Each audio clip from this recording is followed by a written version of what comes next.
দুর্যোগ ব্যবস্থাপনা আইন ২০১২ বাস্তবায়ন সহ ৮ দফা দাবিতে বিক্ষোভ কর্মসূচি পালন করেছেন অধিদপ্তরটির কর্মকর্তা কর্মচারীরা।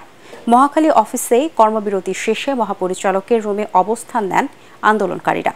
এ সময় যৌক্তিক দাবিগুলো দ্রুত বাস্তবায়নের আশ্বাস দেন দুর্যোগ ব্যবস্থাপনা অধিদপ্তরের মহাপরিচালক রেজাউনুর রহমান। মনির হোসেন তপুর রিপোর্ট।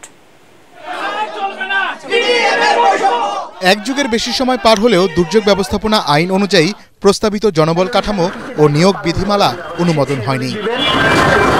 বিগত সময়ে বঞ্চিত কর্মকর্তা ও কর্মচারীরা কয়েক দফা আন্দোলন করলেও শুধুই মিলেছে আশ্বাস। তাই এবার প্রতিটি ক্ষেত্রে বৈষম্য দূর করতে সম্মিলিতভাবে আন্দোলন করছেন তারা। বিগত সরকার দলীয় যারা ছিলেন সেসব আমলারাই রয়ে গেছেন। তারা চান না কোনোভাবে দুর্যোগ ব্যবস্থাপনা অধিদপ্তরের জনবল শক্তিশালী হোক।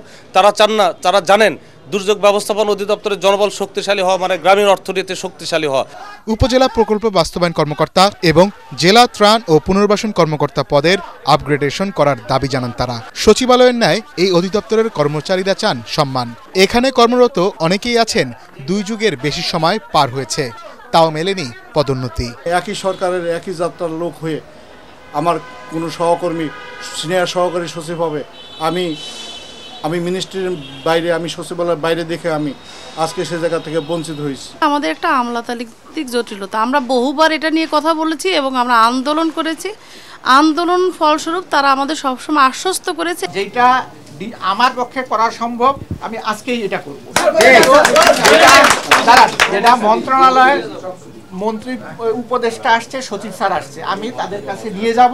আন্দোলনকারীরা জানান তাদের দাবিগুলো যৌক্তিক হওয়া সত্ত্বেও মন্ত্রণালয়ের নানা জটিলতার কারণে তা এতদিন বাস্তবায়ন করা সম্ভব হয়নি। মনির হোসেন তপু, এটিএন বাংলা, ঢাকা।